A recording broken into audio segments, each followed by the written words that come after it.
Sana mahalin ng tao, sana suportahan ng mga tao yung pelikula. It's a project we really believe in, na minahal namin talagang hindi lang sa production side, pero kaming mga artista, kaming cast, we did our best as actors. We gave our hearts to this film. So ayun, sana ma-appreciate ng mga tao. Kung wala si Sarah, Yes. Yun nga. Unfortunately, she's busy in Prague. So she won't be able to make it. Busy siya sa magawa din ng mga ibang projects eh. pero cooperative pa rin siya para sa promo. Oo naman.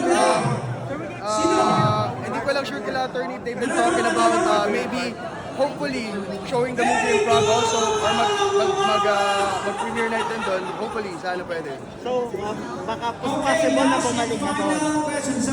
Sana. Namiss ko na yung weather. Ano ang pinaka hindi mo makakalimutan while filming this movie? Siguro, yung overall experience, just being a leading man in general, kasi first time kong maging leading man sa pelikula eh.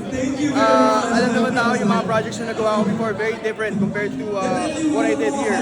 So, ayun siguro sa akin, overall, as a collective, yung whole experience was just a beautiful journey for me. The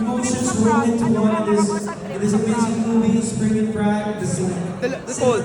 Shooting in negative 10 degrees. Yun yung pinaka-memorable sa akin. Ang sarap, walang pawis. Fresh ka buong araw. Oh, we have a movie coming out. First quarter in 2026 is called Andoy. Directed by Mark Rutian. Naisip mo ba, na medyo before nga magbabakasyon ka ng matagal sa US, naisip mo ba na mag-migrate yun doon or mag-stay No na naman. doon? I just want to go there to, I guess, just to relax muna, just to chill. And then may mga narinig kasi ako na may mga acting schools doon. Yun talaga yung goal ko. Maybe I'll try to get a student visa to study acting in the US.